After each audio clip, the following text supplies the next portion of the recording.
Assalamualaikum warahmatullahi wabarakatuh. Bismillah walhamdulillah Summa salatu wassalamu ala rasulillah Habibina wa qudwatina Muhammad ibn Abdillah Wa ala alihi wa ashabihi wa mawalah Wa man tabi'alah ila yaumil qiyamah. Wa ba'dah. Satu pertanyaan yang amat sangat berbeda dengan pertanyaan-pertanyaan sebelumnya, di mana pertanyaan ini sangat mengganggu pikiran saya. Pertanyaan ini amat sangat menusuk pada sisi kebatinan saya. Pada saat membacanya, saya berkeringat bahkan gemetar. Karena pertanyaan ini adalah pertanyaan yang merusak tatanan sosial, merusak status dalam satu keluarga. Apa pertanyaannya? Ada seorang bapak kandung yang entah demit apa yang merasuki pikiran dan hatinya, sehingga dia menghamili anak kandungnya.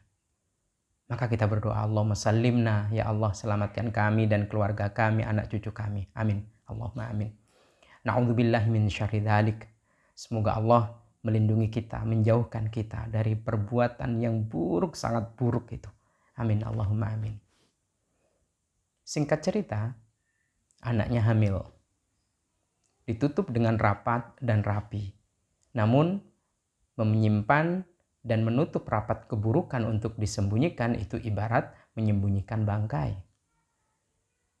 Karena benar saja terendus dan tercium busuknya, terbongkar.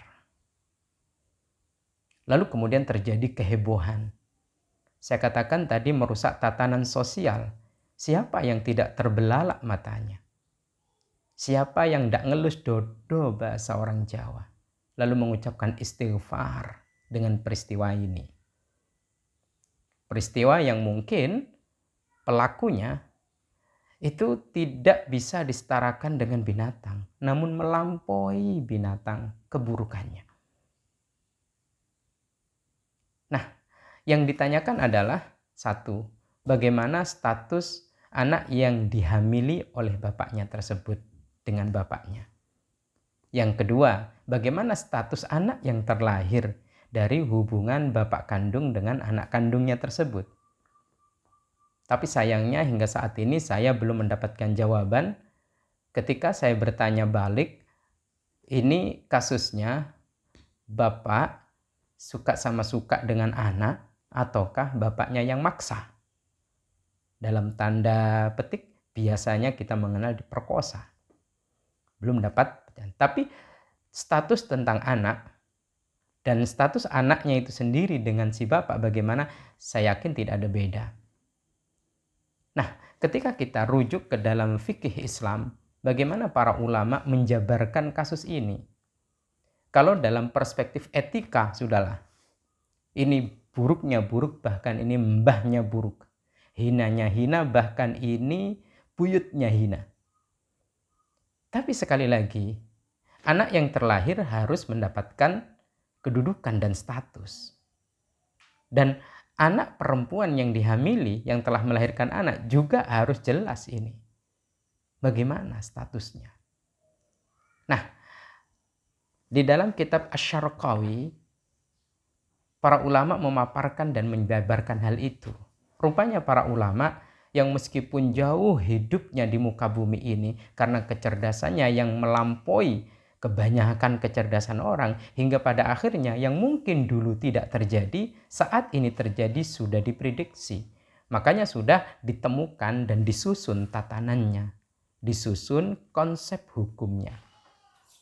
Di dalam kitab Asy-Syarqawi, di sana menjelaskan bahwa status anak perempuan yang dihamili bapaknya tidak bisa berubah. Tetap anak kandungnya dan bapak ya tetap bapaknya. Tidak bisa berubah. Kenapa? Karena anaknya itu, anak kandung yang dihamili itu adalah bagian darinya. Dia darah dagingnya. Bismillahirrahmanirrahim. Wal muradu zinahu bi ajnabiyatin. Bi khilafi ma lauzana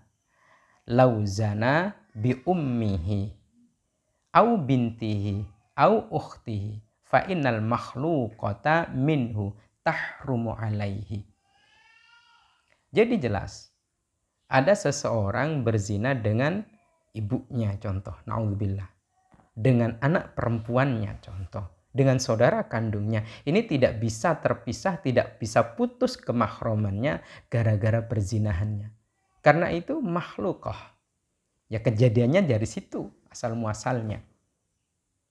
Sedangkan anak yang dilahirkan, ya, anak yang dilahirkan oleh anak perempuannya yang dihamili oleh si bapak, statusnya adalah menjadi mahram dan hanya bermahram kepada si ibunya.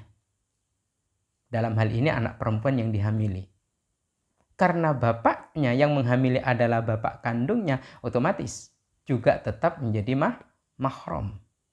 Berbeda halnya kalau ada seorang wanita, dia itu berbuat zina lalu hamil melahirkan anak dengan laki-laki yang bukan mahramnya, maka otomatis tetap bukan mahram. Tapi karena ini yang menghamili, ya, nutfahnya itu adalah nutfah dari mahram si wanita yang dihamili, maka statusnya anak masih mahram kepada laki-laki yang menghamili. Siapa?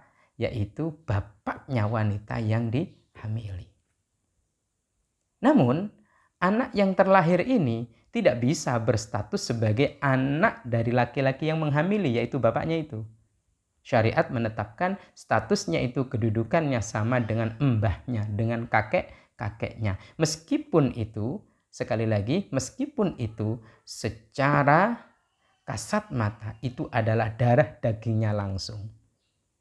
Tapi oleh karena sang bapak adalah mahram dari wanita yang dihamili, maka anaknya itu statusnya cucu. Statusnya cucu. Bukan anaknya si laki-laki yang menghamili, dalam hal ini si kakeknya itu. Maka ketika nanti ditanya itu siapa? Ini cucuku. Dan kepada anak itu harus diajarkan itu siapa? Itu mbahku, kakekku. Sekali lagi, meskipun itu langsung mestinya darah dagingnya. Andaikan halal pernikahannya, andaikan halal dan melakukan pernikahan itu anaknya.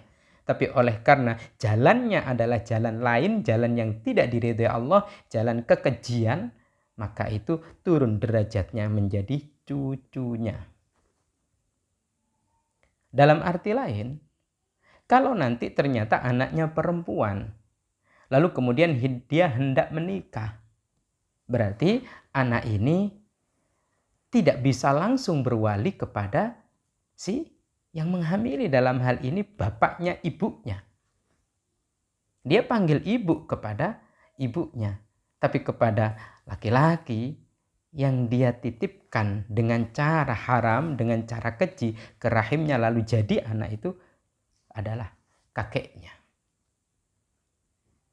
Dan andaikan si bapak yang menghamili ini meninggal, maka si anak ini statusnya adalah cucu dalam tatanan warisan, bukan sebagai anak. Maka jelaslah kemudian bahwasannya status wanita yang dihamili, yang notabene anak kandungnya kepada bapaknya yang notabene menghamili, tetap mahram, tidak bisa putus gara-gara perzinahan. Dan anaknya statusnya cucu bagi bapaknya. Yang mestinya jadi bapak malah jadi kakek. Kenapa? Karena dia menitipkannya pada rahim yang notabene anak kandungnya. Banyak nanti berpengaruh terhadap hukum-hukum yang lain. Perwalian jika anaknya perempuan. Dan juga hukum tentang warisan. Statusnya cucu bukan anak. Semoga Allah menyelamatkan kita dan semoga ini menjadi pencerah bagi saya dan kita semua semakin hati-hati dan mawas diri. Zaman memang semakin edan, tapi dengan ketaatan, ketawaduan dan ketundukan kita kepada Allah Subhanahu wa taala, mapannya iman, Allah Subhanahu wa taala menyelamatkan kita dan keluarga kita semuanya. Allahumma amin. Wallahu a'lam bishawab. Assalamualaikum warahmatullahi wabarakatuh.